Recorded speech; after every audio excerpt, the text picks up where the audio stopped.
त्यांना आपण पिरियड्स असं. ठीक आहे. सो काय काय चेंजेस होतात. छाती वाढायला लागते आणि पूर्णपणे ती डेव्हलप होते. 8 वर्षापासून सुरुवात होते, 18 वर्षापर्यंत पूर्णपणे छातीची वाढ होते. लघवीच्या जागेवर केस यायला सुरुवात होतात, 9व्या वर्षापासून सुरुवात होते, ती 18 वर्षापर्यंत ती पूर्ण तयार होते. आणि मॅक्झिमल ग्रोथ मध्ये आपली वजन, उंची किंवा बाकीचे शरीराचा आकार बदलणे हे जे सुरू होतं हे 10व्या वर्षापासून सुरू होऊन ते पण 14 ते 15व्या वर्षापर्यंत होत राहतं. आणि त्याच्यानंतर मिनार्की म्हणजे पाळी येण्याची सुरुवात. पुन्हा 9व्या वर्षापासून ते 15व्या वर्षापर्यंत कधीही पहिल्यांदा पाळी येऊ शकते. पहिल्यांदा पाळी येणे म्हणजे मिनार्की असते. ठीक आहे. आजकाल जे काही सुरू आहे की कमी वयात पण पाळी येते, ते आपण प्रश्न उत्तर सेशन मध्ये जाऊया. ठीक आहे. फक्त मी सध्या नॉर्मल मध्ये सांगणार आहे की काय होतं. युजली इस्ट्रोजन आणि प्रोजेस्ट्रॉन नावाचे जे हॉर्मोन्स असतात त्याच्यामुळे पाळी येते. ठीक आहे. हे फक्त थोडक्यात आपल्याला माहिती असणं जरुरी आहे. आणि हे हॉर्मोन्स ओव्हरीज आणि युट्रस मध्ये सिक्रीट होतात. सो हे जेव्हा पाळी येते तेव्हा हे हॉर्मोन सिक्रीट होतात. त्याच्यानंतर त्या दरम्यान जे शरीरात बदल होतात ते ऑलरेडी आपण पाहिलेलेच आहेत की केस येणे, लघवीच्या जागेवर केस येणे, छातीची वाढ होणे, वजन उंची वाढणे, हे सगळे चेंजेस होत राहतात. आणि पिरियड म्हणजे डिस्चार्ज ऑफ युट्रस लाइनिंग, जे मी ऑलरेडी तुम्हाला सांगितलेलं आहे. ठीक आहे. आता 9 ते 15 पर्यंत कधीही पाळी येऊ शकते. ब्लिडिंग किती दिवस असतं? 3 ते 7 दिवस. कोणाला दिवस असतं, कोणाला 7 दिवस असतं. पण 3 दिवसापेक्षा कमी असेल आणि 7 दिवसापेक्षा जर जास्त असेल तर आपल्याला डॉक्टरांना दाखवायची गरज आहे. मग किती दिवसांनी पाळी येऊ शकते? 25 ते 35 दिवसांच्या दरम्यान कधीही पाळी येऊ शकते. आणि 2 ते 4 सॅनिटरी नॅपकिन लागतात. पण कमीत कमी 2 वेळा सॅनिटरी नॅपकिन बदलणं खूप गरजेचं आहे. खूपदा काय होतं की ब्लिडिंग जेव्हा थांबून जातं त्याच्यानंतर लोक काय करतात की सॅनिटरी नॅपकिन बदलत नाही, तो 24 तास वापरतात. काय तर महाग आहे, पण त्याच्यानी लघवीच्या जागेचे इन्फेक्शन व्हायचे चान्सेस असतात, पांढरं पाणी जायचे चान्सेस असतात. म्हणून सॅनिटरी नॅपकिन कमीत कमी दिवसातून 2 वेळा बदलणं जरुरी आहे. कधी कधी थोडंसं ओटी पोटात दुखतं आणि स्लाइट व्हेरिएशन होऊ शकतं. म्हणजे जेव्हा पाळी येते पहिले 2 वर्ष पाळी तुमची इरेग्युलर राहू शकते. कधी 3 महिने नाही येत, कधी 6 महिने नाही येत, कधी कधी 15 दिवसांनीच येऊन जाते. तर हे पहिल्या 2 वर्षात असं होऊ शकतं. आणि स्ट्रेस, जसं परीक्षेचं टेन्शन आहे किंवा काही आजारपण आहे किंवा आपण कुठे गावाला गेलोय, तर तेव्हा जेव्हा बॉडीवर किंवा मनावर आपल्या स्ट्रेस येतो तेव्हा पण पाळीचे बदल होऊ शकतात.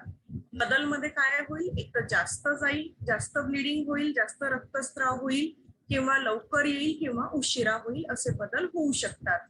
आणि आजकाल जे 0 फिगरचं फॅड आहे, डायटिंग करतो वजन कमी करण्यासाठी, आणि त्याच्यात आपण न्यूट्रिशियस अन्न, बॅलन्स डाएट, त्या दिवशी आपण एक्सप्लेन केलेलंच होतं, वरण भात, भाजी पोळी, फळं, दही, दूध, तूप, ताक, हे जर आपण नाही घेतलं किंवा खूप जास्त खाल्लं, पिझ्झा, बर्गर ह्यासारखे पदार्थ आपण जास्त सेवन केलं, समोसा, कचोरी किंवा पेप्सी, कोक, तेव्हा पण आपल्याला पाळीचे प्रॉब्लेम येऊ शकतात.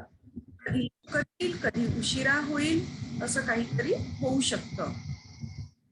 आपल्याला काय त्रास होऊ शकतो? छातीमध्ये दुखणं, मेन चेहऱ्यावर पिंपल्स येणं, डोकं दुखणं, पाळीच्या सुरुवातीला हे प्रॉब्लेम्स येऊ शकतात.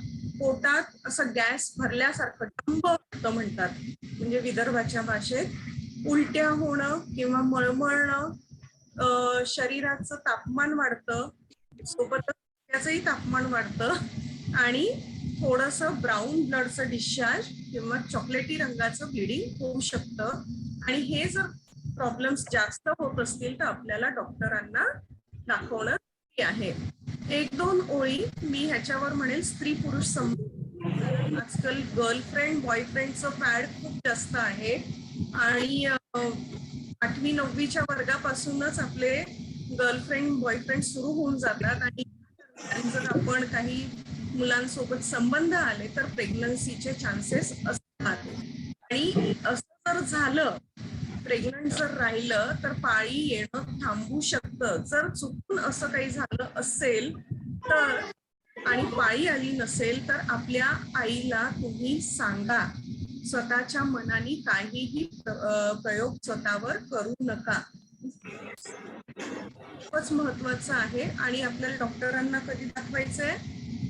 15व्या वर्षापर्यंत पाळी आली नसेल, 10व्या आधी पाळी आली असेल, खूप कमी ब्लिडिंग होत असेल किंवा खूप जास्त ब्लिडिंग होत असेल, जसं रक्ताचे गोळेच्या गोळे जात असतील, इररेग्युलर ब्लिडिंग असेल म्हणजे कधी कमी कधी जास्त, किंवा इररेग्युलर पाळी असेल, कधी 25व्या दिवसाच्या आधी येत असेल, 35व्या दिवसाच्या नंतर येत असेल आणि खूप जास्त दुखत असेल, पोटात दुखत असेल आणि ज्याच्यामुळे शाळा आपण अटेंड करू नाही शकत, आपल्या रुटीन ऍक्टिव्हिटी जर हॅम्पर होत असतील तर आपल्याला डॉक्टरांना दाखवणं खूपच जरुरी आहे. प्री मेन्स्ट्रुअल सिंड्रोम मध्ये मूड चेंजेस होतात, विनाकारण भांडणं होतात, म्हणजे पाळी येण्याच्या 7-8 दिवसाआधीपासून मूड चेंजेस, चिडचिड होणं, टेन्शन, विनाकारण त्रास, विनाकारण टेन्शन, कधी खूपच रडायला येतो, कधी एकदमच खुश राहतो, इरिटेबल राहणं, अँगर असणं म्हणजे रागवणं किंवा चिडचिड करणं आणि ऍक्टिव्हिटीज असतात त्याच्यातला जर इंटरेस्ट कमी झालेला असेल, कॉन्सन्ट्रेशन कमी झालेलं असेल, एनर्जी कमी झालेली असेल, थकल्यासारखं वाटत असेल आणि भूक कधी जास्त लागते किंवा कधी कधी काही लोकांना पाळी यायच्या आधी अक्षरशः डोहाळे लागल्यासारखं चटपट खायची इच्छा होते, असंही काही होऊ शकतं आणि फिलिंग्स त्यांचे अनकंट्रोल राहतात आणि त्याच्यामुळे त्यांना काही त्रास होतात, त्याला आपण प्री मेन्स्ट्रुअल सिंड्रोम. आणि त्याच्या बाजूलाच आपण काही व्यायाम सांगितलेले आहे. हे व्यायाम जर तुम्ही लक्षात ठेवले, ह्याचं एक स्क्रीनशॉट घेऊन मी पाठवून देईन सो दॅट त्याच्यामध्ये ते सर्क्युलेट होऊ शकतं, त्या व्यायामाच्या पोजेस. आणि त्या व्यायामाच्या पोजेस जर आपण केल्या तर आपले हे त्रास कमी होऊ शकतात. आणि खूप दुखतं पाळीच्या वेळेस तेव्हा असं लोड जो असतो दोन्ही पायांच्या मध्ये घेऊन एक टॉवेल जर रोल केला आणि समोर आपण जर वाकलं तर आपलं जे पोटात दुखणं किंवा पायात दुखणं असतं ते कमी होऊ शकतं आणि आपला त्रास कमी होतो. सो आता आपण पुढच्या गोष्टींकडे वळूया. सो प्राजक्ता कंचकर मॅडम आपल्याला पुढची माहिती सांगणार आहे. डॉक्टर प्राजक्ता. थँक्यू मंजुषा, खूप छान सांगत होतीस तू. आणि अगदी रियालिटीला धरून म्हणजे premenstrual syndrome, postmenstrual syndrome ही आजकाल कन्सिडर केला जातो, कारण की 7 डेज नंतरही कोणालाच पुन्हा सगळे इनर्शियामध्ये जातात त्या मुली आणि त्यांना काहीच काम करायचं वाटत नाही, असंही आजकाल पाहण्यात आलेलं आहे. म्हणजे पोस्ट मेन्स्ट्रुअल सिंड्रोम अशी एंटिटी नसताना ती देण्याची गरज पडायला लागलेली आहे. तर आता आपण याच्याबद्दल पुढे बघूया की व्हॉट इज व्हाईट डिस्चार्ज म्हणजे काय असतं. तर आता हे जे आहे हे नॉर्मल हे असतं. व्हाईट डिस्चार्ज हा बॉडीच्या पार्टचा डिस्चार्ज म्हणता येऊ शकतो. It is quite normal. पिरियडच्या मध्ये मिड सायकल हा डिस्चार्ज होऊ शकतो आणि त्याला ते काय इंडिकेट करतं, ते आपल्या बॉडीचं प्रिपरेशन इंडिकेट करतं, त्याच्यामुळे ते नॉर्मल आहे असं इंडिकेट होतं. पण ड्युरिंग दिस व्हाईट डिस्चार्ज तुम्हाला काळजी घेणं गरजेचं आहे, नाहीतर त्यामुळे कधी कधी इरिटेशन होतं, कधी वास यायला लागतो. म्हणजे स्वतःची जर का पर्सनल हायजीन तुम्ही घेतली नाही त्या काळामध्ये, किंवा आईला सांगितलं नाही किंवा आईनी मुलीला समजावून सांगू शकली नाही, तर कदाचित इन्फेक्शनचे चान्सेस वाढतात. आणि ही जी काही हायजीन आहे, मुलगी वयात आल्यानंतर आईने एक्सपेरिमेंटेशन करून तिला सगळं समजावून सांगणे हे फार गरजेचं असतं, कारण की ती सगळ्यात जवळ आईच्या असते. आईला काही इश्यू झाला तर नक्कीच डॉक्टर्सला, म्हणजे लाईक आम्ही लोकही याबद्दल गाईड करत असतो. माझ्याकडे बऱ्याच ॲडॉलसंट मुली येतात याकरता. एक प्रेझेंटेशन जसं आम्ही तुम्हाला हे देतोय तसंच आम्ही त्यांनाही देतो. त्याच्यात मेन्स्ट्रुअल हायजीन मध्ये आम्ही काय अजून सांगतो की एक जशी मुलगी वयात येते तिचं एक पॅकेट बनवून ठेवा. त्याच्यामध्ये एक ड्राय क्लॉथ, त्यानंतर म्हणजे ज्याला आपण नॅपकिन म्हणतो, simple plain napkin, cotton napkin, एक पॅड, आणि तिला गरज असेल त्यावेळेला त्याच्यामध्ये एखादी गोळी, असं हे पॅकेट बनवून त्या मुलीजवळ नेहमी करता असायला हवं. म्हणजे तिला कधीही गरज पडली तर ते पॅड अवेलेबल राहील, क्लीन केल्यानंतर पुसायला नॅपकिन राहील, आणि जर पोट दुखायला लागलं जेव्हा तुम्ही अवेलेबल नाही आहात तिला, तर त्याच्यात गोळी देखील राहील. असं एक पॅकेट तयार करून द्या. त्यानंतर शाळेमध्ये जनरली मुली अवॉइड करतात वॉशरूमला जाणं, पण ही रिक्वेस्ट आहे की वयात आलेल्या मुलींनी जे काही 4 ते 5, 6 तासांची शाळा असतात त्याच्यात मिनिमम एकदा तरी वॉशरूमला जायला हवं. आता सध्याच्या याच्यामध्ये वॉशरूम चांगले ठेवण्याबद्दल सगळ्या शाळांमध्ये विचार केला जातो आहे आणि त्यासाठी पावलंही उचलल्या जात आहेत. पण हे मुलींनाही रिक्वेस्ट आहे की तुम्ही त्या 6 तासात एकदा तरी वॉशरूमला जायला हवं. का? त्याच्यात तुम्ही चेक करू शकता स्वतःचा हायजीन प्रॉपर आहे की नाही. युरिन पास केल्यानंतर तुमच्या किडनीज फ्लश होतात, म्हणजे तुम्ही पाणी प्यायला मोकळे होता. पाण्याची देखील बेल होते, त्याच्यामुळे कंटिन्युएशन मध्ये तुम्ही पाणी पिल्यानंतर तुम्हाला वॉशरूमला जाण्याची गरज पडतेच. त्यानंतर जसे जेव्हा मेन्सेस सुरू आहेत त्यावेळेला सॅनिटरी नॅपकिन किंवा क्लोथ जे काही आहे ते चेंज करण्याची गरज पडू शकते, नाहीतर स्टेनिंग होतं.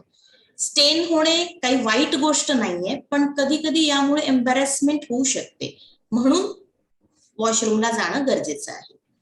आणि जे आता सध्याच्या एरामध्ये क्लोथ्स कोणी यूज करत नाही, तसं वेगवेगळ्या किमतींमध्ये सॅनिटरी नॅपकिन्स अवेलेबल आहेत, पण तरी देखील अशी जर कुठे गरज पडते की क्लॉथ्स यूज करायचे, त्याच्यासाठी प्रॉपर त्याची काळजी घेणं गरजेचं आहे.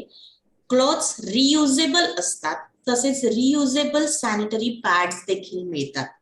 सो हे जे काही आहे हे तुम्हाला प्रॉपर कसे धुवायचे, त्यानंतर ते कसे उन्हात वाळवायचे किंवा डेटॉलच्या पाण्यामध्ये आधी धुवून मग उन्हात वाळवायचे, याची बरोबर काळजी घेता आली पाहिजे.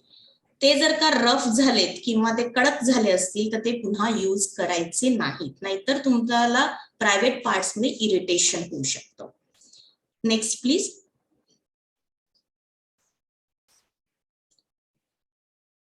आता हे जे प्रश्न आपण म्हणतोय की मला असं मुडी का वाटतं त्यावेळेला, आता मॅडमनी ऑलरेडी सांगितलंय आपल्याला प्रीमेन्स्ट्रुअल सिंड्रोम मध्ये की तुमचे मूड स्विंग्स होतात, कधी एकदम रडायला येतं, कधी तुम्हाला ठीक वाटतं, ओव्हरवेल्म्ड असता. तर दिस थिंग्स हॅपन, याची आपल्याला सवय करून रादर त्याच्यावर मार्ग काढायचा असतो. दिस इज हे याच्यामुळे आपल्याला कळतं की आपल्याला इतके दिवसामध्ये कदाचित पाळी येऊ शकते. सो हे एक इंडिकेटर आहे म्हणूया आपण, आणि त्याची भीती घेण्यापेक्षा आपण त्याच्यावर उपाय करू, म्हणजे त्यावर म्हणजे ते असं होत असताना मेडिटेशन करू. मेडिटेशन केल्यानंतर तितकंच चिडचिड कमी होते, मूड स्विंग्स कमी होतात. रेग्युलर एक्सरसाइज केली की तुम्हाला तुमच्या मसल्स जे आहेत त्यांना कॉन्ट्रॅक्शनची सवय राहते, आणि हा जो पेन असतो, डिस्मेनोरिया ज्याला म्हणतो आम्ही, ड्युरिंग आणि बिफोर मेन्स्ट्रुअल सायकल जो पेन होतो बॉडीमध्ये, त्या पेनला सहन करण्याची तुमच्या मसल्सला शक्ती राहते. आता याच्यात काही कॉमन सिम्पटम्स सांगितले आहेत, हेडेक, बॅकएक किंवा उलटीसारखे होणे, फुगारा येणे, त्याच्यानंतर ब्रेस्ट दुखणे. तर हे सगळे सिम्पटम्स सगळ्यांना येतातच असं नाही, पण याच्यातला एखाद दुसरा कोणाला येऊ शकतो. तर त्यावर उपाय काय असतात, तर त्याच्यासाठी आहे की तुम्ही वेल बॅलन्स डाएट घ्यायला हवं. त्याच्यानंतर सेंट्रल नर्वस सिस्टीमचे जे ऍक्टिव्हेटर आहे, म्हणजे कॉफी म्हणा किंवा असं ज्यांनी खूप जसं थंड पेय तुम्ही घेता, सॉफ्ट ड्रिंक्स म्हणतो आपण, हे न घेता तुम्ही इलेक्ट्रॉल किंवा लिंबू सरबत घेऊ शकता, विटॅमिन्सचं सप्लिमेंटेशन घेऊ शकता. आणि आम्ही आयर्न सप्लिमेंटेशन या मुलींना वीक मधनं एकदा कंटिन्यू करण्यासाठी सांगतो, टिल इयर्स टुगेदर. म्हणजे जे काही महिनाभरामध्ये 4 आयर्नच्या गोळ्या जातात, त्या कंपॅरिझन मध्ये मेन्स्ट्रुअल सायकल मध्ये जे ब्लड जातं, ब्लड लॉस होतो, ते कॉम्पेन्सेट होऊन जातं.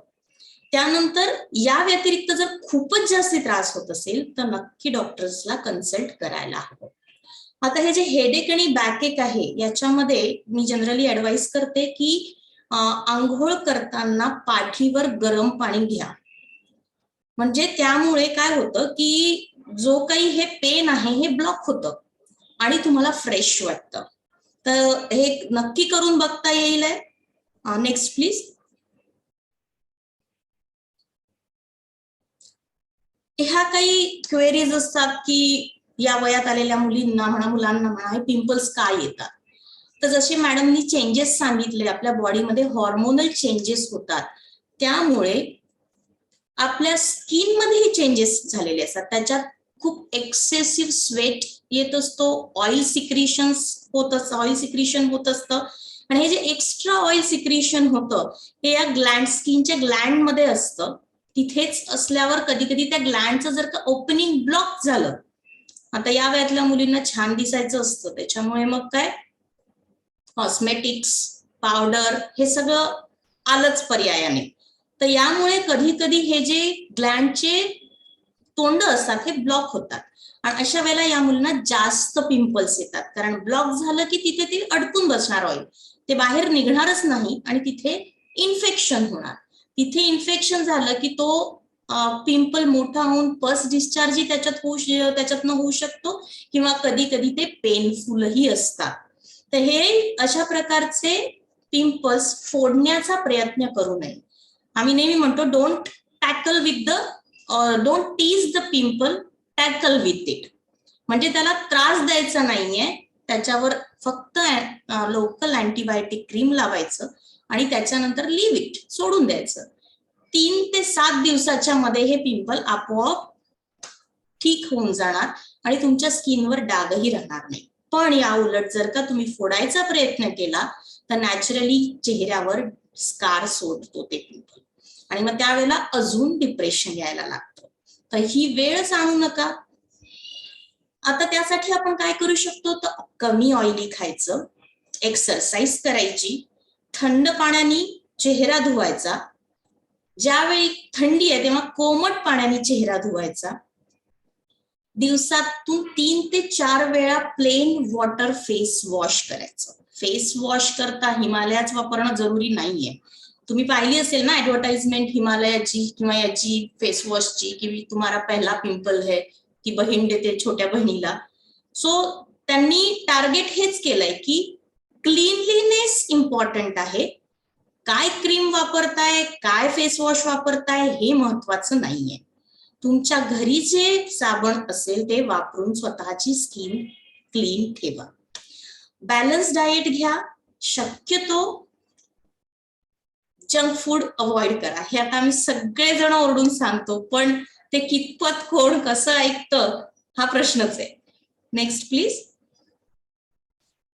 त्याच्यानंतर जसं आता मी म्हटलं की आम्ही विटॅमिन्स घ्यायला सांगतो, आयर्न घ्यायला सांगतो, तर हे आम्ही मॅन्डेटरी करून टाकलं आहे आता की सगळे ऍडॉलसंट कन्सल्टंट्स आपल्या ऍडॉलसंट पेशंट मुलींना जे मुली पेशंट आहेत त्या सगळ्यांना once a week iron advise करतात, आयर्न टॅबलेट.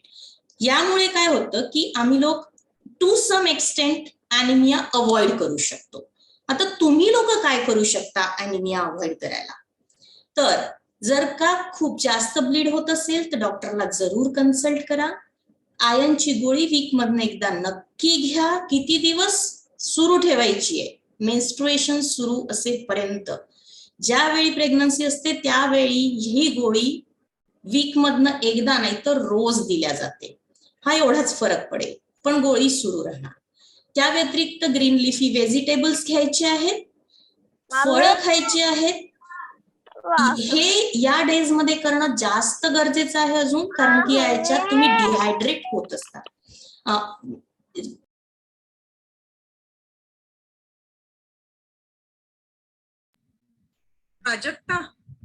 प्राजक्ता अनम्यूट कर. अच्छा, ओके. कुठपासून ऐकलं नाही गेलं होतं, लाईक प्रेग्नन्सी मध्ये डेली पर्यंत. अच्छा, ओके ओके. आणि देसाई मॅडम कुठून सुरू करणार मंजू? मॅडम क्वेश्चन आन्सर मध्ये येणार आहे. अच्छा, प्रेझेंटेशन मला कम्प्लीट करायचंय. हो, एकच स्लाइड राहिली. Okay okay okay, thank you.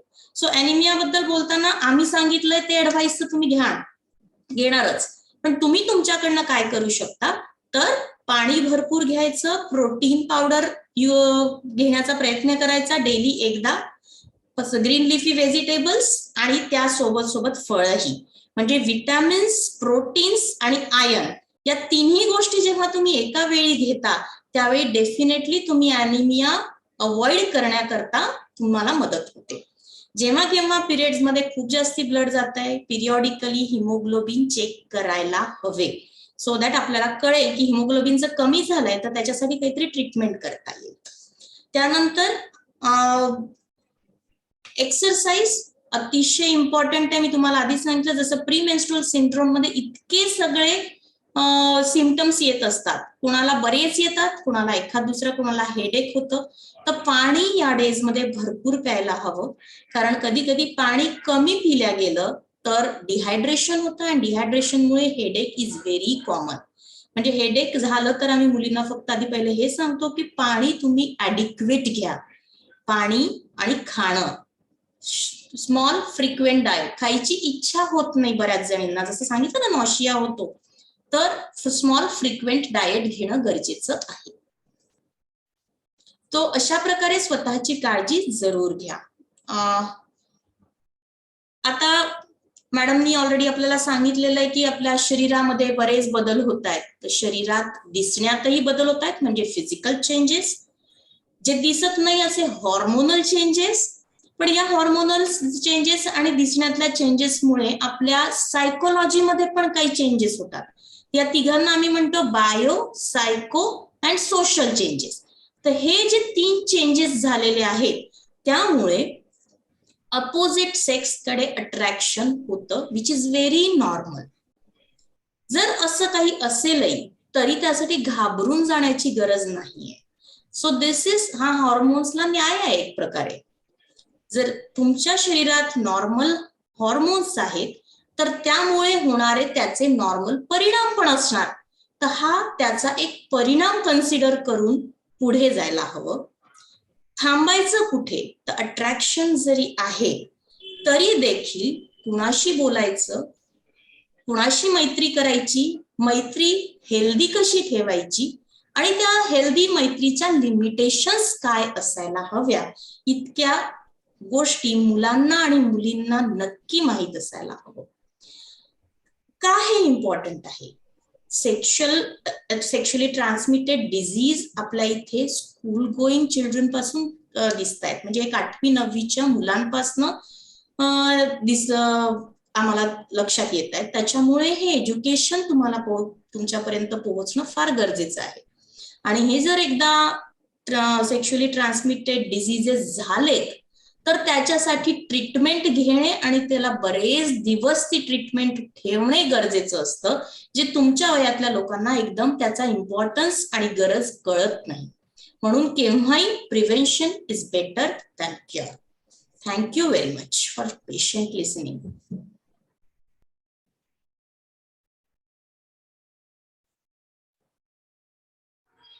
मंजुषा मॅडम अनम्यूट करा. Thank you doctor Prajakta. आणि आता आपण आपल्या प्रश्न उत्तरांसाठी सुरुवात करूया. इंगोले मॅडम कडे खूप सारे प्रश्न होते आणि आमच्या देसाई मॅडम तयार आहेत.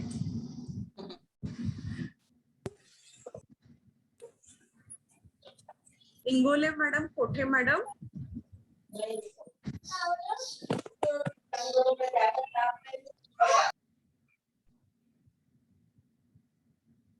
हॅलो.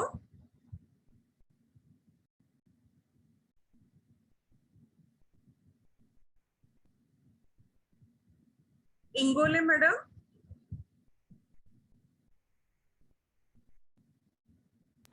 हॅलो, माझा आवाज येतोय मॅम? हो हो येतोय madam. Ma'am, actually my question is related to today's topic, but मी असा विचार करत होती की मी प्रत्यक्ष तुम्हाला भेटू इच्छिते आणि मग नंतर त्यावर चर्चा करेल, असं मला म्हणायचं होतं. थोडा मी ठीक आहे विचार मॅडम. बदलला. Okay okay. हा, ओके. हा, तर तुम्ही थोडे बाकीचे मुलांचे प्रश्न आता काय आहे ते ऐकून घ्या. मी नंतर प्रत्यक्ष भेटून तुम्हाला सांगणार. Okay okay. ओके मॅम, काही मुलांचे थँक्यू. प्रश्न आहेत का? Okay madam.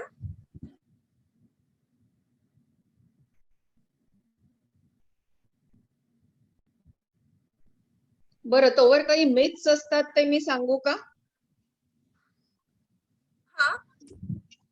आपल्या ओपीडीत जेव्हा पेशंट्स येतात तेव्हा त्यांचे खूप मिथ्स असतात, ते आपण घ्यायचे का, डिस्कस करायचे का? बिलकुल बिलकुल. करू शकतो ना, बिलकुल. हा, तर आपल्याकडे असं मिथ असतं, म्हणजे गैरसमज असा असतो की पाळी आली की मुलींनी खूप रेस्ट घ्यायची, म्हणजे काहीच करायचं नाही, एका जागेवर बसायचं, खेळायचं नाही, कुठे जायचं नाही. सो हा एक मोठा गैरसमज आहे. जसं दोन्ही मॅडमनी आपल्याला सांगितलं की पाळी आली तरी ऍक्टिव्ह राहणं खूप महत्वाचं आहे, कारण ऍक्टिव्ह राहिलं नाही तर पाळीमध्ये काही प्रॉब्लेम्स येतात, क्रॅम्प्स येतात. त्याच्यामुळे ऍक्टिव्ह राहणं खूप महत्वाचं आहे. पाळी प्रत्येकच मुलीला आणि प्रत्येकच लेडीला येते, काही प्रोफेशन असो. त्याचा अर्थ असा नाही की घरीच बसायचं असतं किंवा खेळणं सोडायचं असतं. टिपिकली पाळी आली की त्यांच्या ट्युशन्सही सुरू होतात आणि त्यांचे असे गैरसमज पण असतात, आणि पाळी आल्यावर त्याच्यामुळे आपल्या लक्षात येतं की वजनं खूप वाढतायत मुलींची, आणि ओबेसिटी इज डिसीज हे लोकांना माहीतच नसतं. त्याच्यामुळे खाणं पिणं भरपूर सुरू राहतं, जंक फूड सुरू राहतं, इनॅक्टिव्ह होतात मुली, खेळणं बंद करतात, ओबेसिटी होते, आणि मग त्याच्यामुळे मेन्स्ट्रुअल प्रॉब्लेम्स पण आणि हार्मोनल प्रॉब्लेम्स पण सुरू होतात. तर हे लक्षात ठेवलं पाहिजे. दुसरं म्हणजे स्वच्छता करताना जसं मॅडमनी सांगितलं की पॅड्स 3 ते 5 बदललेच पाहिजे, डिपेंड्स ऑन युअर फ्लो कसा असतो ते, आणि ती जागा जी असते पेरिनियल एरिया ती स्वच्छ पाण्याने धुतल्या गेली पाहिजे. तर धुताना एक लक्षात ठेवलं पाहिजे की हात तुमचा समोरून मागे गेला पाहिजे, कारण अराउंड एनस काही बॅक्टेरिया असतात. तुम्ही समजा उलट्या डिरेक्शन मध्ये साफ केलं तर तुम्हाला युरिनरी इन्फेक्शन होऊ शकतात. सो स्वच्छता, ऍक्टिव्ह राहणं, जसं मॅडमनी सांगितलं तसं चांगलं डाएट घेणं, कारण आपल्याला ॲनिमिया होऊ शकतो, हे खूप महत्वाचं आहे. स्किन प्रॉब्लेम्स साठी आपण बाकी सगळं बघतो, पण एक विसरतो की ज्याचं डाएट चांगलं आहे, ज्याच्या डाएटमध्ये भरपूर व्हेजिटेबल्स आणि फ्रुट्स आहेत, त्याच मुलींची स्किन चांगली राहते. त्याला काही असं मॅजिक क्रीम नसतं, जसं मॅडमनी सांगितलं तसं ऍड मध्ये दाखवतात, हे क्रीम लावा म्हणजे तुम्ही सुंदर दिसता, असं नसतं. It comes from within. So तुमचं डाएट खूप चांगलं असणं हे महत्वाचं आहे. मॅडम, एक प्रश्न होता.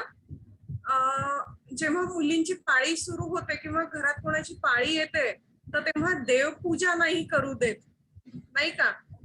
म्हणजे मंदिरात जायचं नाही किंवा पूजेत बसायचं नाही, किंवा खूपदा पाळी लांबवण्यासाठी गोळ्यांचा वापर केला जातो.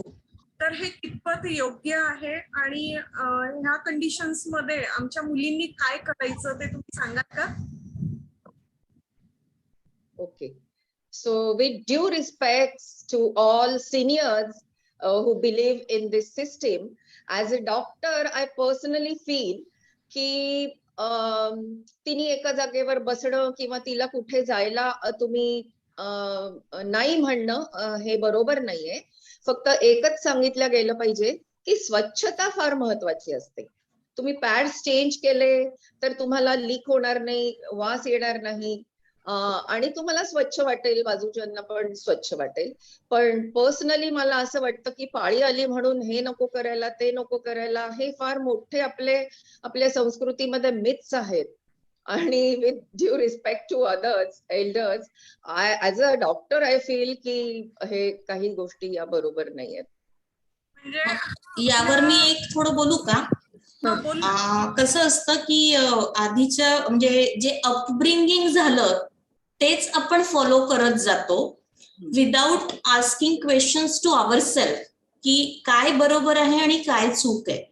फॉर एक्झाम्पल जे आपले सिनियर्स होते त्यांनी जे सांगितलं that we followed.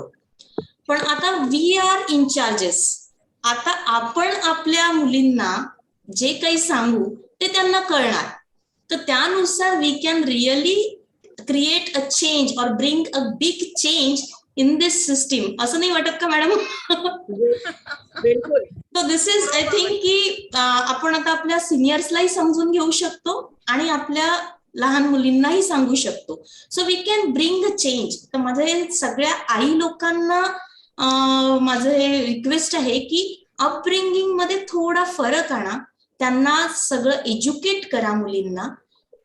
Whenever problem is there, त्यांना खूप त्रास होत असेल तर त्यांनी रेस्ट करायला हवी. खूप त्रासात काम करून सण साजरा करण्यापेक्षा मग गोळ्या घ्या, पण त्याची कारणं बरोबर असायला हवीत.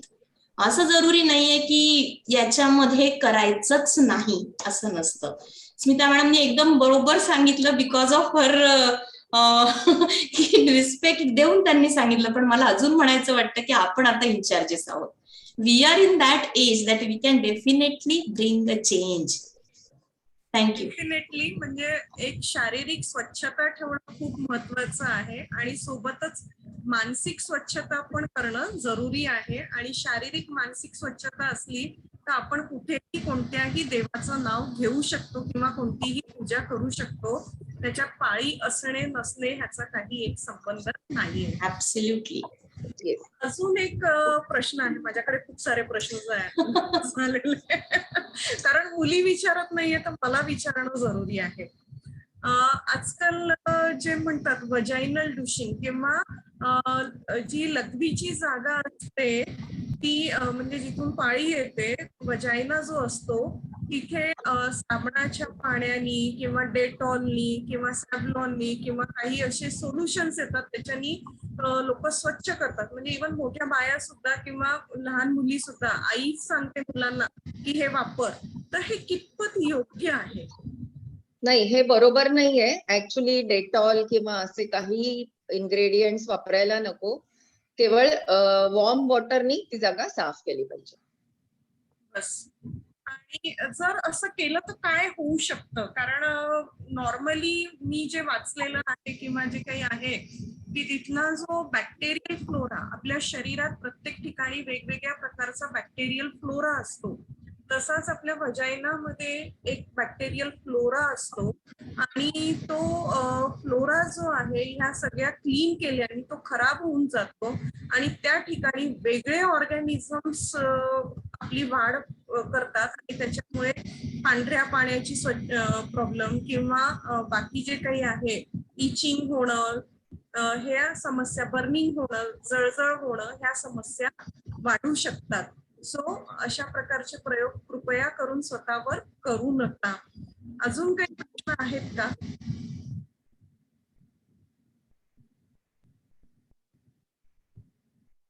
कोटे मॅडम, काही प्रश्न आहेत का? दुसरं म्हणजे जसं प्राजक्ता मॅडमनी सांगितलं की मीडिया अलर्ट आपण राहिलं पाहिजे. जसं ते दाखवतात की हे क्रीम लावल्यानेच स्किन चांगली होते, खरं म्हणजे डाएटनी होत असते. तसंच या एज मध्ये अनेक सगळ्या ऍड्स बघून त्यांना त्या वेगळ्या वेगळ्या गोष्टी खाव्याशा वाटतात. ते सुद्धा खूप त्यांनी समजून घेणं महत्वाचं आहे की जंक फूड, फास्ट फूड हे जसं किंवा कोल्ड्रिंक्स असं दाखवतात, कोल्ड्रिंक प्यायल्याने लांब लांब उड्या मारल्या, असं काही नसतं. आणि रादर हे आपल्या बॉडीसाठी खूप हार्मफुल असतं. एम्स मध्ये एक स्टडी झाली होती, त्याच्यात दिसून आलं होतं की हे जे सगळे एरेटेड ड्रिंक्स म्हणजे कोल्ड ड्रिंक्स असतात याच्यात जी मात्रा एफडीएनी इन्सेक्टिसाइडची अलाव केलेली आहे त्याच्यापेक्षा कितीतरी पटीनी जास्त आहे. So this cold drinks are really bad. आणि कालच मला एका पेशंटनी विचारलं मग फ्रुटी चालते का? So what they feel, Frooti and Maaza are juices. These are not juices. हे सगळे कोल्ड ड्रिंक्स म्हणजे they are full of insecticides and chemicals and they are harmful for our body. ते शुगर एक्सेस शुगर वाले जे काही आहेत ड्रिंक्स ते use व्हायला नको. त्याच्या ऐवजी इलेक्ट्रॉल घ्या किंवा लिंबू सरबत घरी बनवून घ्या. That is the best. उन्हाळ्याचं पन्ह पण अगदी अगदी उसाचा रस आहे. या प्रकारचे आणि ते देखील रिअल ज्यूस जे म्हणतात, that is also not advisable because of preservative they have. अजून एक ऍडवाइस करतो की ज्युसेस घेऊच नका. फळं स्वच्छ धुवून फ्रेश खाल्लेली चांगली असतात. फायबरही मिळतं, सगळे अँटीऑक्सिडंट्स विटॅमिन्स मिळतात. So we are not in favour of juices actually. एक प्रश्न आहे अजून इथे मॅडम, की जर रुटीन मेन्सेस येत नसेल तर त्याबद्दल मुलींची काय डिस्कस करायला हवं?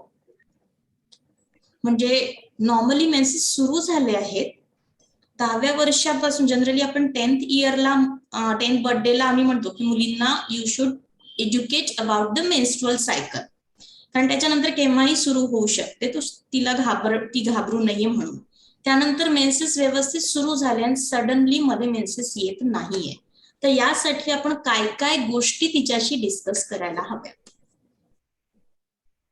सो ऍक्च्युली मेन्स्ट्रुएशन सुरू झाल्यावर पहिलं वर्ष थोडं इरेग्युलर मेन्सेस राहू शकतात, दॅट वी शुड एक्सप्लेन. पण त्याच्यानंतर जर इरेग्युलर येत असतील, म्हणजे त्यांचं रुटीन, समजा आता प्रत्येकाचं रुटीन असतं, परफेक्ट इज एव्हरी 28 डेज, पण काही from 21 days to 35 days it can vary. So हे त्यांचं सेट असतं. हे सेट झालेलं 1 वर्षानंतरचं रुटीन जर सडनली चेंज झालं असलं तर मग दे शुड कन्सल्ट डॉक्टर.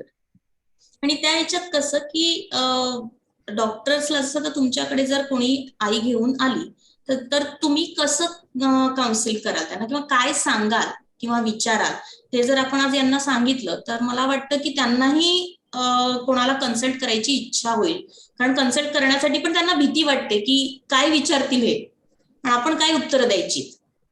तर त्याबद्दल काही थोडंसं सांगू शकाल की काय विचारल्या जातात डॉक्टरकडे आणि काय इन्फॉर्मेशन आईजवळ असणं गरजेचं आहे?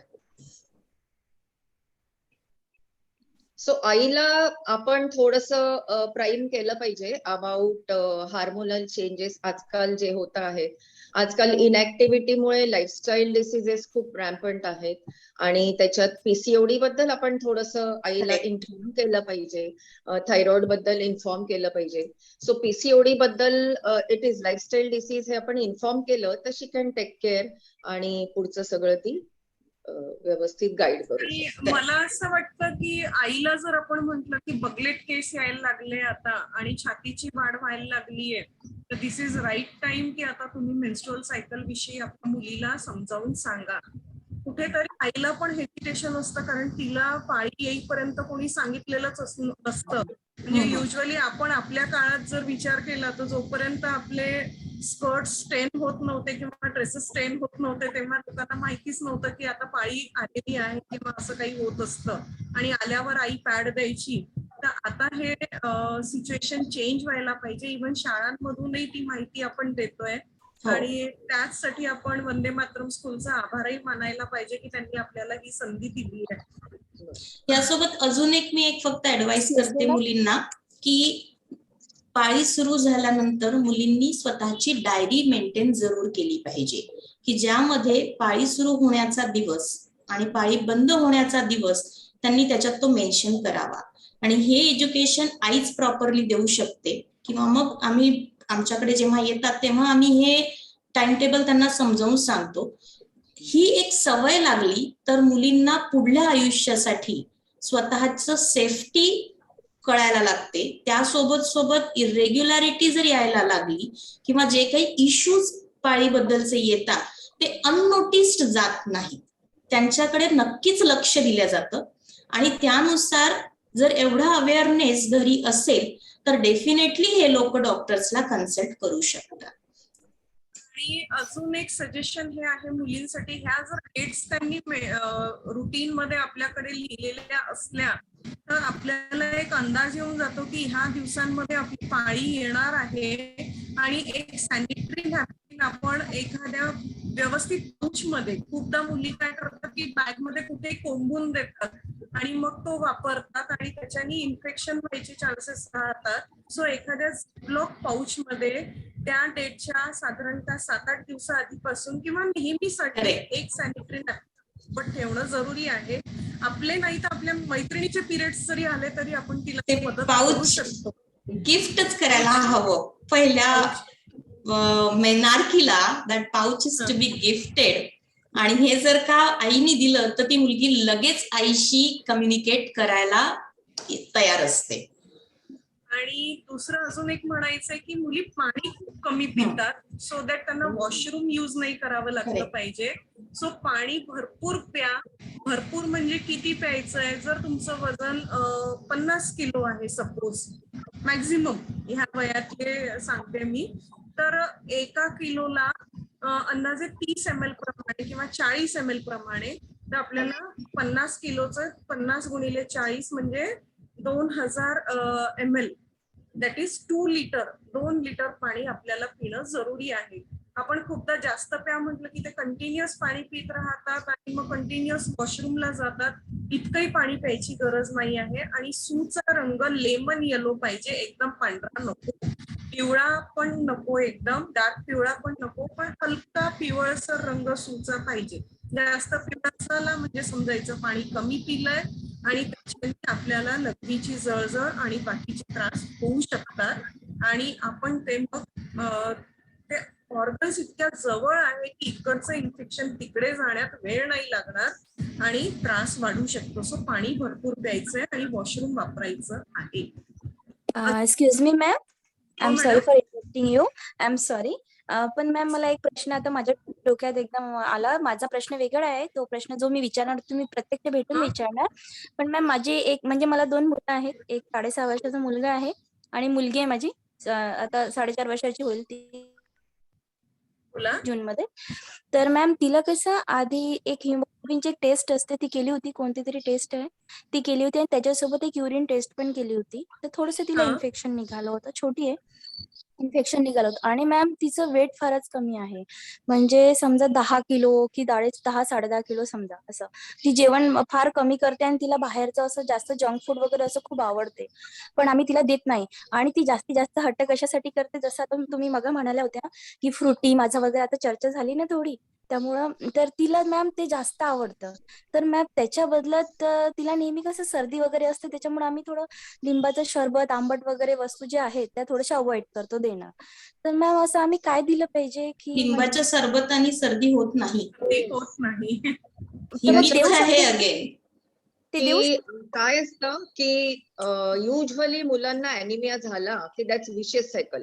अॅनिमिया झाला की भूक लागत हा. नाही म्हणून अजून अॅनिमिया होतो. हा. सो इट्स पॉसिबल की तिला अॅनिमिया आहे म्हणून तिला भूक लागत नाही. दुसरं काय आहे मॅम पॉसिबल त्याला? कदाचित थोडी एक्सरसाइजची गरज आहे, ती करत नसेल, खेळत नसेल, हा. इनऍक्टिव्ह असेल, हा. नुसतं स्क्रीनवर असेल म्हणूनही तिला भूक लागत नसेल. मॅम सो ती ऍक्टिव्ह खूप आहे, पण तिची जेवणाची इच्छाच होत नाही मॅम. ऍक्टिव्ह खूप मॅडम आहे. ती जंक फूड घेते ना. हा. मॅम म्हणजे तिला कसं काही नाही असं चिवडा, शेव, बिस्किट आणि तरी पण मी तिला खूप कमी असं अवॉइड करते. आणि तिला जास्तीत जास्त जसं ग्रीन लिफी व्हेजिटेबल आहे केली पाहिजे म्हणून भाजी सगळं एकत्र करून तिला पराठा बनवून वगैरे ती पण ते खात नाही. फार मग समजा 1-2 घास खाऊन बाकीचं ते एक तसंच सांगू का तुम्हाला, जी मॅम. कळलं मला. पण काय आहे, हे आपण नुसतंच त्या मुलीसमोर कौतुकाने सांगत बसलो की ही जेवत नाही, तर हा. First thing she will think this is good. Yeah. She is being centre of attraction आणि आई हा. सगळ्यांना सांगते जेवत हा. नाही हा. आणि ती भूक लागून ती जेवणार नाही. First thing. हा. सो तिच्या समोर हे सांगायचं नाही. नाही सेकंड ते थिंग तिच्या समोर नाही, कधीच नाही. म्हणजे तिला भूक लागेल. हा. थर्ड थिंग, प्रत्येकाची जिभेची टेस्ट लेवल फॉर्म झालेली असते. हा. सो जर तिला मी याला सिन फूड म्हणते, junk food is sin food. आणि हा. तुम्ही जगातलं सिन फूड बघा, जंक फूड बघा, दिस इज व्हेरी टेस्टी. हम्म. हा, आज मला डोकं नसेल आणि मला चिवडे खायला दिले तर मी पण चिवडाच खाईन, कारण ते सिन फूड आहे आणि त्याची टेस्ट खूप चांगली असते. हम्म. पण आपल्याला मुलांना जेव्हा आपण डिसिप्लिन लावतो तेव्हा you have to be firm and loving. So you have to be firm means you should say no to this food. Rather या सगळ्या फूडचं शॉपिंगच करणं बंद करा. First thing. Second thing, firmly सांगा की नाही, सगळ्यांना जेवायला हेच बनवलेलं आहे, तुला सुद्धा हेच बनेल. सो या बाबतीत पॅम्पर नका करू की ती जेवत नाही म्हणून तिच्यासाठी हा. खास शिरी आणि खिरी केल्या. हा. हा. जे सो हळूहळू तिला वेगळ्या वेगळ्या भाज्यांची फळ्यांची टेस्ट फॉर्म होईल. दिस इज नॉट मॅजिक. त्याच्याकरता औषध नसतं की औषध दिलं आणि भाज्या आणि फळं खायला लागेल. दिस इज ऑल सायकोलॉजिकल आणि सवय. सो तुम्ही पहिल्यांदा पॉझिटिव्ह राहा. तुम्ही सगळ्यांना सांगा ही सगळं खाते मुद्दाम तिच्या समोर. कन्फ्युज होईल आणि मग तिला फर्मली या सेन फूडला नाही म्हणा. घरी आणणं बंद करा. भूक लागली की हे चांगलंच अन्न, भाजी, फळं हे भूक लागली की फळच द्यायचं आणि नाश्ता, लंच, डिनर मध्ये भरपूर भाज्या द्यायच्या. खाल्लं नाही तर अजिबात दुसरा अल्टरनेटिव्ह ऑफर करू नका. मॅम ते कसं असते, आजी आजोबांच्या जास्त लाडाचे असतात ना, ते जनरली सगळीकडेच तो प्रॉब्लेम आहे. त्याच्यामुळे ते जास्त जिद्द केले की मग ते त्यांच्याकडे वळतात. मीटिंग घ्या. असं असतं. आज घरी तुम्ही मीटिंग घ्या सगळ्या सिनियर्सची आणि त्यांना सांगा की आज असं असं डॉक्टर्सनी सांगितलं की हा प्रॉब्लेम याच्यामुळे येतो आणि तुम्ही युनिटीने हा प्रॉब्लेम घरी सगळ्यांनी सॉल्व्ह केला पाहिजे. बरं. आणि it takes time. You need to have patience. Okay. दुसरं आपण अल्टरनेटिव्ह असं करू शकतो की घरी जर मुलीला चिवडा खायची आवड आहे तर त्या चिवड्यामध्येच जर आपण एखादी उसळ मिक्स केली आणि उसळमध्ये पण आपण टोमॅटो, कांदा, कैरी वगैरे असं जर भेळ तयार केली तर मे बी आजी आजोबांनाही समाधान मिळेल की आपल्या मुलीने नातीने खाल्लेलं आहे आणि आपणही एक वेगळा मध्य काढून घेऊ की ठीक आहे बा, म्हणजे आपण काहीतरी हेल्दी डाएट मुलांना दिलेलं आहे.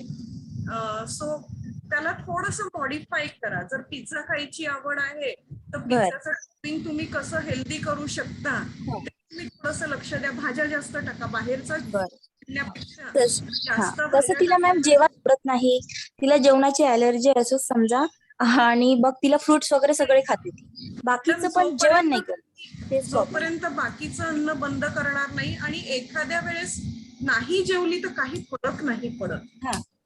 एखादं मील तिने जर नाही घेतलं हट्टापायी आणि कोणतीही हॅबिट जी आहे ती तुम्हाला बदलवायची असेल तर मिनिमम 21 दिवसांचा वेळ तुम्हाला द्यावा लागेल. सो 21 दिवस तुमच्या घरात तांडव तुम्हाला झेलावं लागेल आणि ते तांडव जर तुम्ही झेललं तर तुमच्या मुलीच्या हॅबिट्स डेफिनेटली चेंज होईल.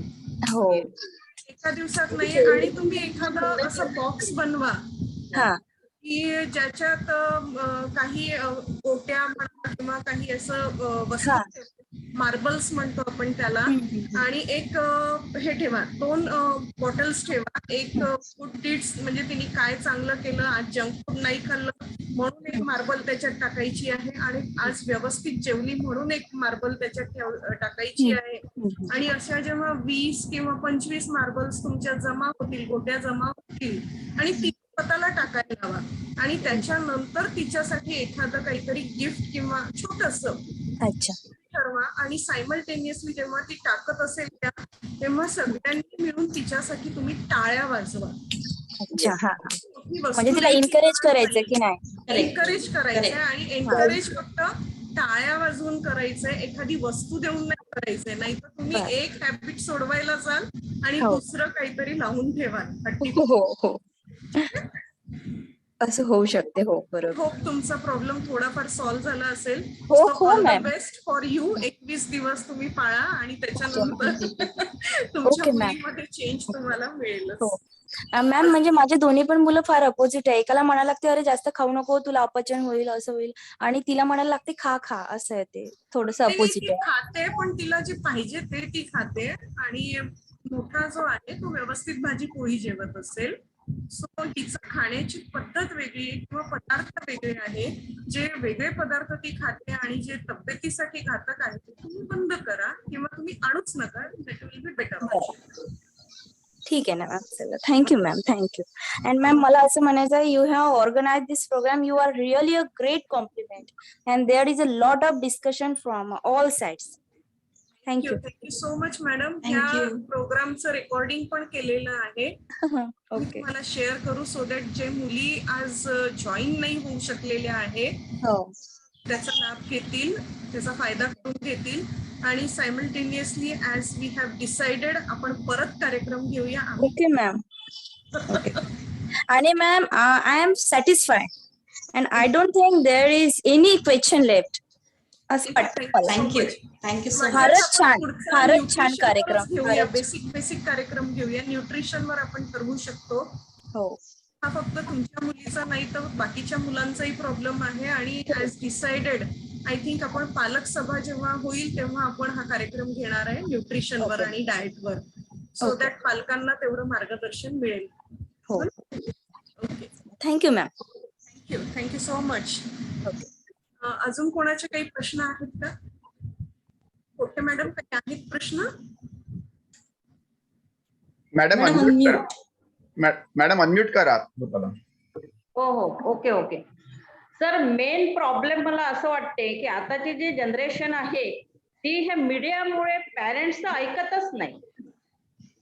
आणि त्याकरता त्यांना आपण काय काउन्सिलिंग करायचं की पॅरेंट्सने जर त्यांना काही सांगितलं ह्या ऍडॉलसंट ग्रुपमध्ये, जर पॅरेंट्सने काही सांगितलं तर ते अगदी अपोज करतात आणि पॅरेंट्सला म्हणजे बॅकवर्ड समजतात पॅरेंट्सला, आणि त्याच्यामुळे ते पॅरेंट्सचं ऐकत नाही. हा मेन रिझन आहे मॅडम.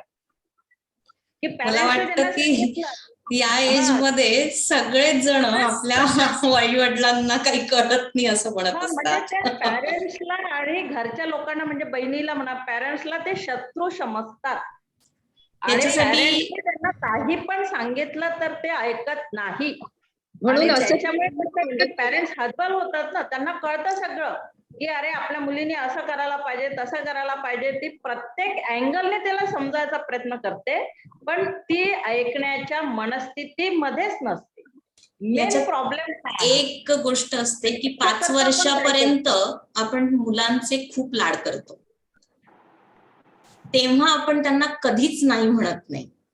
आणि जसं मूल थोडं मोठं झालं की तू मोठा झालास, तू मोठी झालीस, तुला हे बरोबर नाहीये वागणं, लगेच आपण त्यांना शिकवायला लागतो. तर ऍज अ पॅरेंट मला वाटतं की ही जी ट्रान्झिशन आहे, हा ट्रान्झिशन जो प्रॉपरली हँडल करू शकला त्याचे ऍडॉलसंट मुलं त्याला नक्की थोडंफार ऐकतील. आणि पॅरेंट्सनीच हा विचार करायचा की ऍडॉलसंट मुलं ऐकणार नाहीत तर आपण फक्त सजेशन द्यायचं, प्रीचिंग नाही. सो कम्युनिकेशन मेंटेन जर केलं तर तू असं करायला हवं असं म्हणण्यापेक्षा हे केलं तर जास्ती चांगलं आहे असं मला वाटतं, असं जर म्हटलं तर लेट दॅट ऍडॉलसंट थिंक. त्यांनी स्वतः विचार करावा. मीडियामध्ये जे काही दाखवलं जातं त्याच्याबद्दल खुलून डिस्कशन व्हायला हवं की पापा कसे मार्केटिंग हे करून राहिलेत, स्ट्रॅटेजीज करून राहिले. आजकाल शाळांमध्ये 8वी ते 10वी या एज वयोगटात वेगवेगळे इव्हेंट्स शाळा ऑर्गनाईज करते. जसं त्यांची म्हणजे ते स्वतः वस्तू बनवून प्रदर्शन मांडतील आणि आई वडील जेव्हा बघायला येतात तेव्हा ते खरेदी करतील आणि ती जी अमाऊंट असते ती अमाऊंट शाळा कुणाला तरी डोनेट करते. अशा प्रकारचे इव्हेंट्स पाहिलेत मी.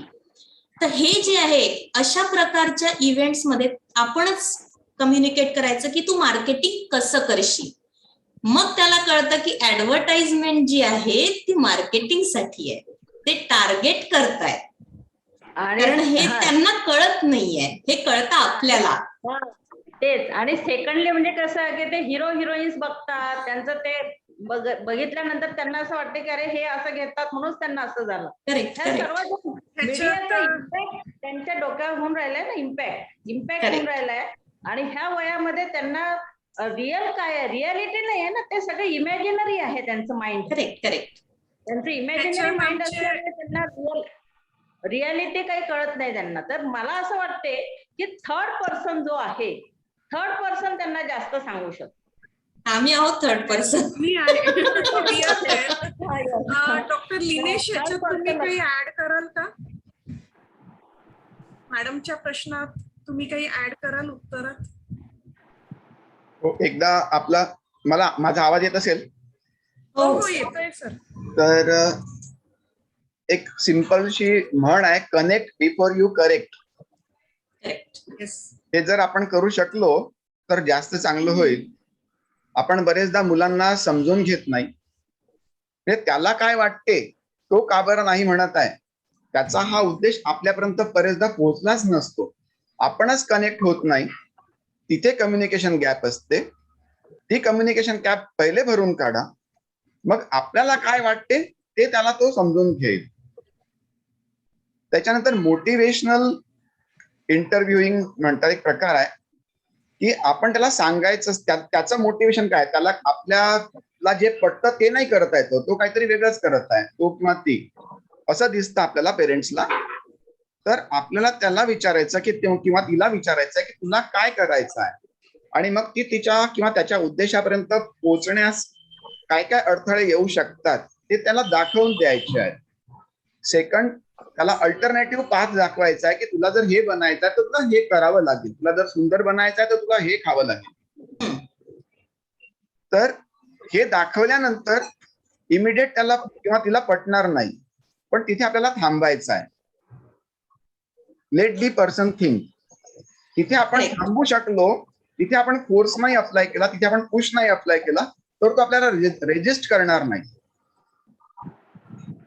तर तिथेच आपण थांबलं तर आपलं जास्त चांगल्या पद्धतीने काम होईल असं मला वाटतं. आणि खूपदा आपण पॅरेंट्स काय करतो, प्रीचिंग करतो. हा. आमच्या वेळेस असं होतं, आमचं तसं होतं, हेच आपण त्यांना सांगत राहतो आणि ते म्हणतात की तुम्ही तुमच्या काळातलं आम्हाला सांगू नका, कारण आता काळ बदललेला आहे. आणि असं असतं की जितक्या फोर्सफुली मूल आपल्याला नाही म्हणत असतं तितक्या फोर्सफुली आपण त्याला पटवून द्यायचा प्रयत्न करत असतो की हे असं व्हायला पाहिजे. सो त्यावेळेस मुलांनी आणि पॅरेंट्सनी शांत राहावं आणि थोड्या वेळाने आपण ह्या विषयावर डिस्कस करू आणि त्या थोड्या वेळानंतर आपणही आपले मुद्दे शांतपणे मांडावे की हे तर ह्याचा परिणाम असा होऊ शकतो, दुसरा मार्ग असा आहे त्याचा परिणाम असा होईल, तिसरा मार्ग असा तुझा वे असा आहे आणि ह्याचा परिणाम असा होईल. आता ह्या 3 पैकी तुला काय करायचं ते तू डिसाईड कर. शेवटी आम्ही तुझ्या सोबत आहे, बिईंग अ पॅरेंट ही जाणीव द्यायची. 1-2 वेळा जेव्हा त्यांना लक्षात येईल की त्यांनी सिलेक्ट केलेल्या वे मध्ये त्यांना काही प्रॉब्लेम आलेले आहे आणि त्यांना पाहिजे तसा रिझल्ट मिळालेला नाहीये, तर 3ऱ्या-4थ्या वेळेस आपोआप तुमची मुलं तुमचं ऐकायला लागतील. So that we should follow. आणि पेशंटली आपल्याला हे काम करावं लागेल, हट्टानी नाही करता येणार किंवा प्रीचिंग करून हे होणार नाहीये. So that we have to decide म्हणजे follow. Every action has got equal and opposite reaction. त्याच्यामुळे आपण जितक्या जोरात पुश करू, सर म्हणाले तसं, तितक्या जोरात आपल्याला रिबाउंड यावं लागतं, रिबाउंड मिळणार आहे. त्याच्यामुळे पेशंटली आधी पेरेंट्सनी वागावं लागेल आणि मग अपेक्षा करायची की हे असंच पेशंटली काही आठवडे वागायचंय, त्याच्यानंतर थोडासा चेंज मिळेल. सो आता आपण आपल्या कार्यक्रमाच्या शेवटाकडे वळायचंय का आता? नाही तर आपण दिवसभरही गप्पा मारू शकतो. सो मी doctor Linesh Yavalkar, secretary adolescent health academy यांना विनंती करते की त्यांनी फॉर्मल व्होट ऑफ थँक्स द्यावे. Thank you doctor Manjisha Giri madam. आजचा प्रोग्राम खूपच छान झाला, सगळ्यांनी एकदम मनापासून भाग घेतला आणि त्यांचा एकदम जिव्हाळ्याचा विषय होता. सगळ्यांना, ज्या मुली, ज्या पेरेंट्स त्यांनी अटेंड केलाय प्रोग्राम, त्यांचे सगळ्यांचे बरेच सारे प्रॉब्लेम्स म्हणजे सॉल्व्ह झाले आणि त्यातून सगळ्यांना आनंद प्राप्त झाला. आजच्या प्रोग्राम मध्ये ज्या लोकांनी मदत केलेली आहे त्यांचे सगळ्यांचे धन्यवाद मानतो. Principal Vande Mataram school mister Vikas Ingale sir, Ingole madam, Meena Kothe madam, आपण लोकांनी इंटरॅक्टिव्ह केला हा प्रोग्राम आणि त्यामुळेच हा प्रोग्राम एकदम छान सक्सेसफुल वाटत आहे. डॉक्टर मंजुषा गिरी मॅडम, आमच्या चेअरपर्सन ऑफ AHA नागपूर, यांच्याजवळ इतकी एम्पॅथी आहे की त्यांनी सगळे प्रॉब्लेम्स असे कलेक्ट केले, काय काय वाटत आहे मुलींना ते अगदी असे कलेक्ट केले की सर्व प्रॉब्लेम्स त्यात कव्हर झाले. आणि त्या मॅडम इतक्या ऍक्सेसिबल आहेत, कोणत्याही आपल्याजवळ प्रॉब्लेम्स असेल आपण त्यांच्याकडे जावं, त्या सॉल्व्ह करणार आणि त्याच्यामध्ये हेजिटेशन नको म्हणून त्यांना सगळेजण मंजू म्हणतात. बरेचदा मी पाहिलंय की एवढी मोठी पर्सनॅलिटी आहे डॉक्टर मंजुषा गिरी, तरी त्या सगळ्यांना मदत करायला इतक्या तयार असतात की त्यांना मंजू म्हणताना लोकांना काही वावगं वाटत नाही. Madam, thank you very much for arranging such a wonderful programme and which has touched hearts of almost all the participants. Doctor Prajakta Kaduskar madam यांना हायजीन बद्दल सांगण्यात त्यांचा हातखंड आहे. आणि त्यांनी फार सुंदर पद्धतीने सांगितलं आहे की मेन्स्ट्रुअल सायकल कशा प्रकारे हँडल करायची, त्याचे प्रॉब्लेम्स कसे हँडल करायचे. आणि आमच्या सगळे जे काही गैरसमज होते ते डॉक्टर स्मिता देसाई मॅडमनी गैरसमज धुवून काढले आणि आमचं एकदम शुद्ध ज्ञान आम्हाला मिळालं. त्याबद्दल डॉक्टर स्मिता देसाई मॅडम आणि डॉक्टर प्राजक्ता कडुसकर मॅडम यांचे धन्यवाद. Thank you very much. आणि सगळ्या अटेंड केला आणि त्याच्यामुळे आम्हाला हुरूप आला हा सगळा प्रोग्राम करण्यामध्ये. त्याबद्दल सर्वांचे मनस्वी धन्यवाद. आणि आता हा प्रोग्राम आपण संपवू मला असं वाटतं. Thank you so much. थँक्यू. लवकरच परत भेटूया आपण. नक्कीच.